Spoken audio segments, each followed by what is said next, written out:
नमस्कार दोस्तों, स्वागत है आप सभी का आपके अपने यूट्यूब चैनल राजस्थान एग्ज़ाम वाला में।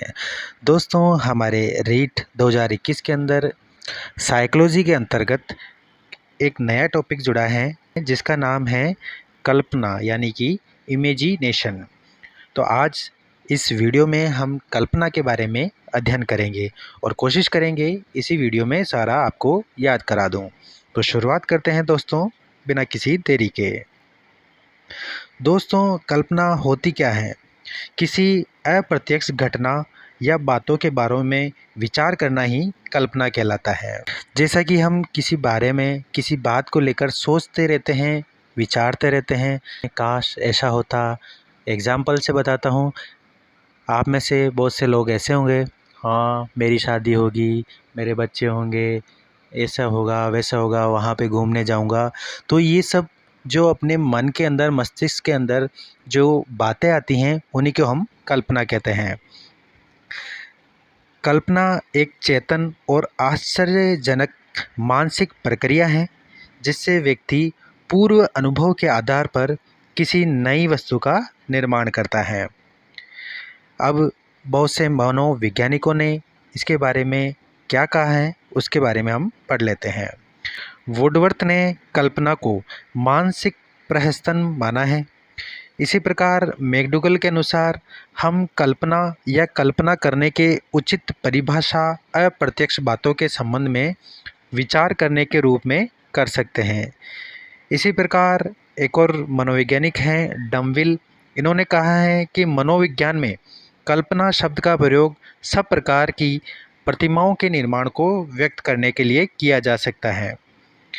आगे रायबन कहते हैं, कल्पना वह शक्ति है जिसके द्वारा हम अपनी प्रतिमाओं का नए प्रकार से प्रयोग करते हैं। यह हमको अपने पूर्व अनुभवों को किसी ऐसी वस्तु का निर्माण करने में सहायता देती है जो पहले कभी नहीं थी।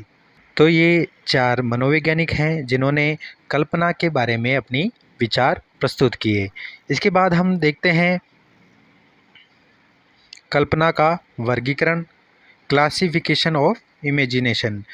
सबसे पहले हम पढ़ते हैं मैकडूगल का वर्गीकरण। मैकडूगल ने वर्गीकृत किया है कल्पना को।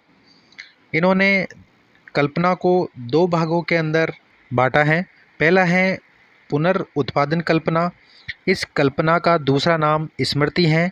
इस कल्पना में हमारे पूर्व अनुभव प्रतिमाओं के रूप में हमारे समकक्ष उपस्थित रहते हैं।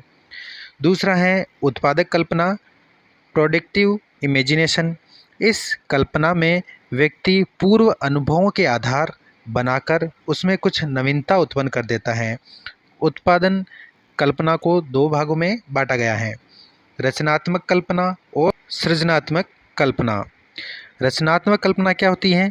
इस कल्पना का प्रयोग किसी भौतिक वस्तु की रचना के लिए किया जाता है, जैसे कि मकान बनाना, पुल बनाना आदि कल्पना करना। और सृजनात्मक कल्पना क्या होती है?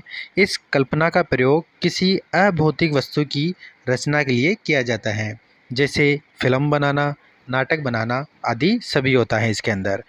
इसके बाद हम आगे देखते हैं ड्रेवर के द्वारा किया गया वर्गीकरण। ड्रेवर ने कल्पना को 4 भागों के अंदर बांटा है। पहला है पुनर्उत्पादक कल्पना, दूसरा है उत्पादक कल्पना, तीसरा है आदनात्मक कल्पना। इस कल्पना का प्रयोग दैनिक कार्यों के लिए किया जाता है। चौथा है सृजनात्मक कल्पना। इसे 2 भागों के अंदर बांटा गया है। पहला है कार्य साधक कल्पना। इस कल्पना का प्रयोग किसी उपयोगी कार्य के लिए किया जाता है, जैसे इंजीनियर द्वारा पुल का नक्शा बनाना।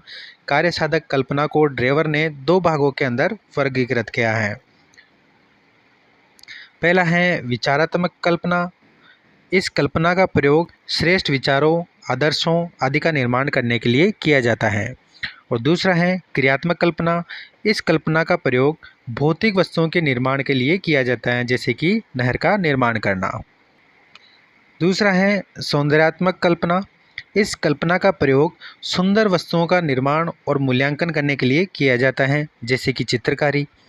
सौंदर्यात्मक कल्पना को ड्रेवर ने 2 भागों में वर्गीकृत किया है। पहला है कलात्मक कल्पना। इस कल्पना का प्रयोग श्रेष्ठ कलाओं के निर्माण के लिए किया जाता है, जैसे कि काष्ठ की कला। दूसरा है मन तरंग कल्पना। इस कल्पना का प्रयोग हवाई किलों के निर्माण के लिए किया जाता है, जैसे कि नहर निर्माण करना। अब हम देखते हैं कि कल्पना का शिक्षा के अंदर क्या महत्व होता है। मोर्स और विगोरक्स के अनुसार कल्पना व्यक्ति को अपने संसार को व्यवस्था और आनंद के नवीन संसार में परिवर्तित करने की क्षमता देती है। इसी प्रकार B.N. झा ने कहा है कि विद्यालय कार्य का उद्देश्य न केवल बालकों की कल्पना का विकास करना है, बल्कि उसे उचित दिशा प्रदान करना भी होना चाहिए।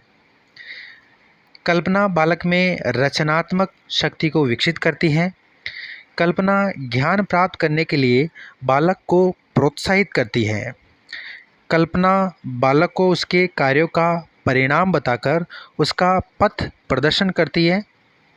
रायबन के अनुसार कल्पना बालक के सामने श्रेष्ठ व्यक्तियों के कार्य एवं आदर्शों के चित्र उपस्थित करके उसका नैतिक और चारित्रिक विकास करती है। वुडवर्थ के अनुसार कल्पना बालक की रुचियों, प्रवृत्तियों, इच्छाओं आदि सभी को प्रकट करती हैं।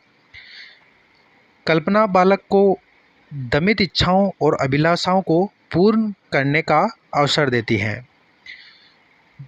कल्पना बालक को वर्तमान अनुभवों की सीमा को पार करने की इच्छा शक्ति देती है। तो दोस्तों, ये था छोटा सा टॉपिक है कल्पना यानी कि इमेजिनेशन। कैसा लगा ये वीडियो?